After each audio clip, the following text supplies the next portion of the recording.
So we're going to check out this video with ABC News, George Stephanopoulos, I think that's him, and the current president of the United States. Now, this is an attempt to put the president in a better light post the debate versus Donald Trump. And on first analysis, look at this silly ass look on his face. What the?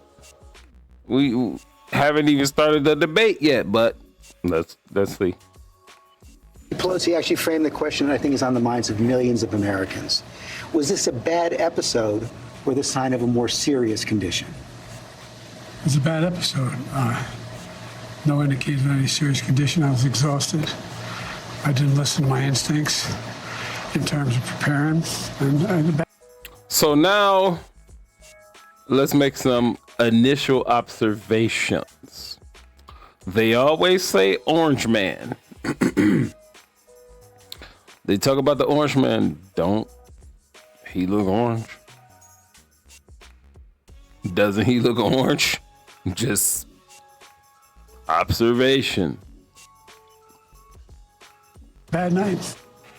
President Biden not backing down during his one-on-one interview with George Stephanopoulos of ABC News, despite many critics, including a growing chorus inside his own party, calling for him to drop out of the race.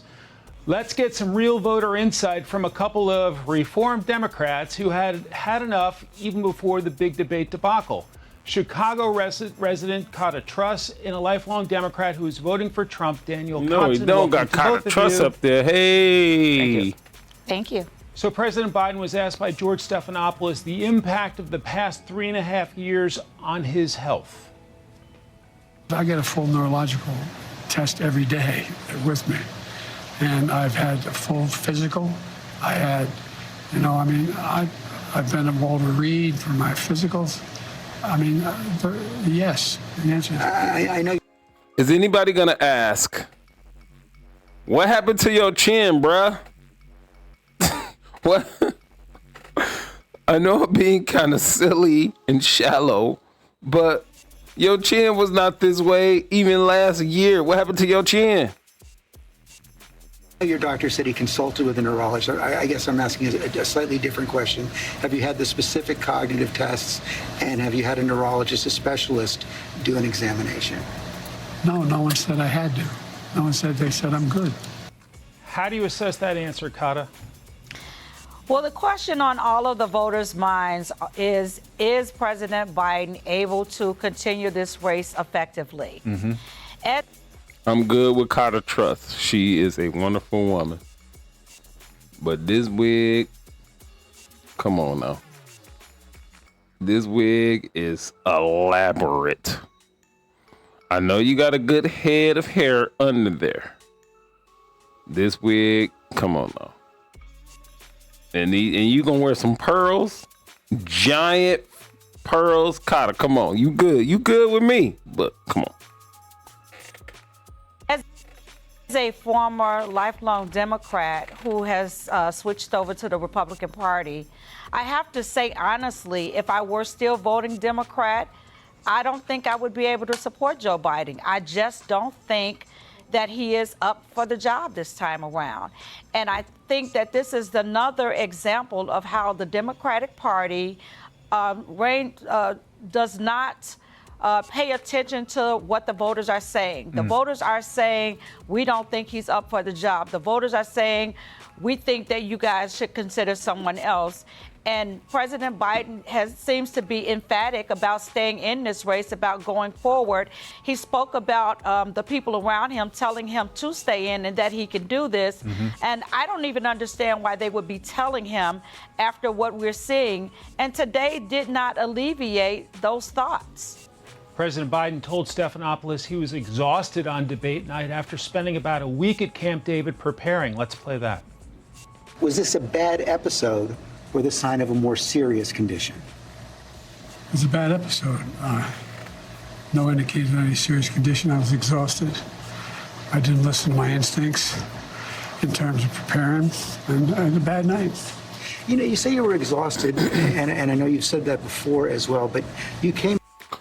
He was exhausted. All the debate parameters were set by him and his team. He spent an entire week preparing for the debate, but he was exhausted. There is something afoot here. There is something afoot here. I don't know who they're trying to put in his place. There are names that are out there, but that debate debacle was purposely done, and they're trying to put somebody else.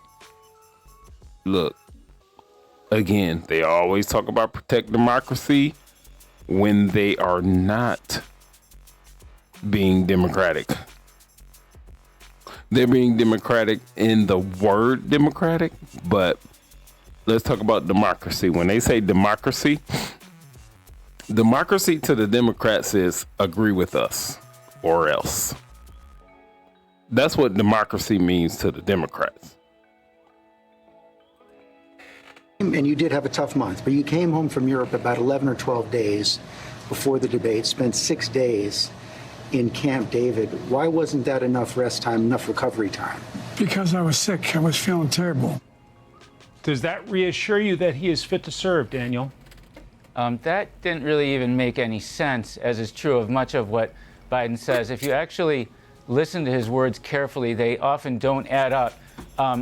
I don't have any episodes. I'm 55, and when I have a cold, I don't get confused and forget where I am or what I'm doing. I don't think we can afford to have a president who's laid up for 12 days because he has a cold. He also, later on, he appeared to be confused because he said he got tested to see if he had a virus, and he said, no, I didn't have a virus. I had a cold. And this was reminding me of the COVID days when President Biden was a tyrannical dictator and told unvaccinated people like myself that we would face a winter of severe illness and death. Now he won't take a simple neurological exam himself. Why won't he just take a test? Why won't he allay all of our concerns? From the New York Times poll, should Biden remain the nominee? 60% say no. Kata, is that what you're hearing from family and friends? That is what I'm hearing from family and friends. And I think that what's even more scary is that people who are not sure about Biden right now will probably stay home and not show up and vote at all. And I don't see how that helps the party. And I think that he really needs to consider stepping down. Daniel, your thoughts? I don't care whether Biden steps down or not. I just want to defeat the Democrats. Actually, Biden is the candidate that the Democrats deserve. He's a senile old liar, and everyone can see through the charade right now. And we all need to get behind former President Trump and make him president again. All right, Daniel, Kata, grateful for your time. Have a beautiful weekend. Thank you.